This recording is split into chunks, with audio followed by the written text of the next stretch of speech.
Elementary teachers, let's grow food gardens with your class in 2024. These days we're talking about summer maintenance and how a well-designed garden does not require a lot of maintenance during summer. The only thing that your parents need to do during summer, if your garden is designed well, is watering. We talked about weeding yesterday. We talked about watering in a previous video. Today I want to talk about cleaning up. If you choose the right plants for your school garden, your parents will not have a cleaning up chore during summertime because there are plants that you should avoid for a school garden. You see, a school garden and a community garden are very different. A school garden and a home garden are very different. In a school garden, because the kids and the teachers aren't there during summertime, you want specific plants that do not ripen during summer.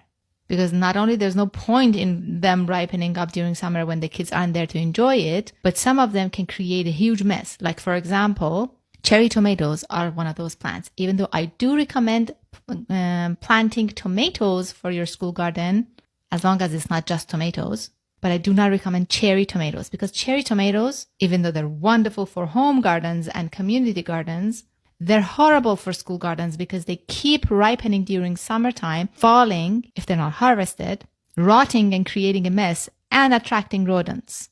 So if you have cherry tomatoes in your garden, then you would need parents to come in and clean up after the cherry tomatoes. But if you avoid those types of plants, then you won't have a cleaning up chore.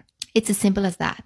But I want to bring your attention again to the fact that an outdoor garden that requires summer maintenance is a phase 2 of a school garden. At the beginning, you shouldn't be worrying about any of these. You should be thinking about your phase 1. Now, go grab your spot in my free 60-minute webinar called School Gardens with Ease 2024. In it, I go through the phase 1, phase 2 with all the practical details so that you can grow a school garden that's amazing, flourishing, it's easy, and it's sustained and utilized for years to come. Go grab your spot.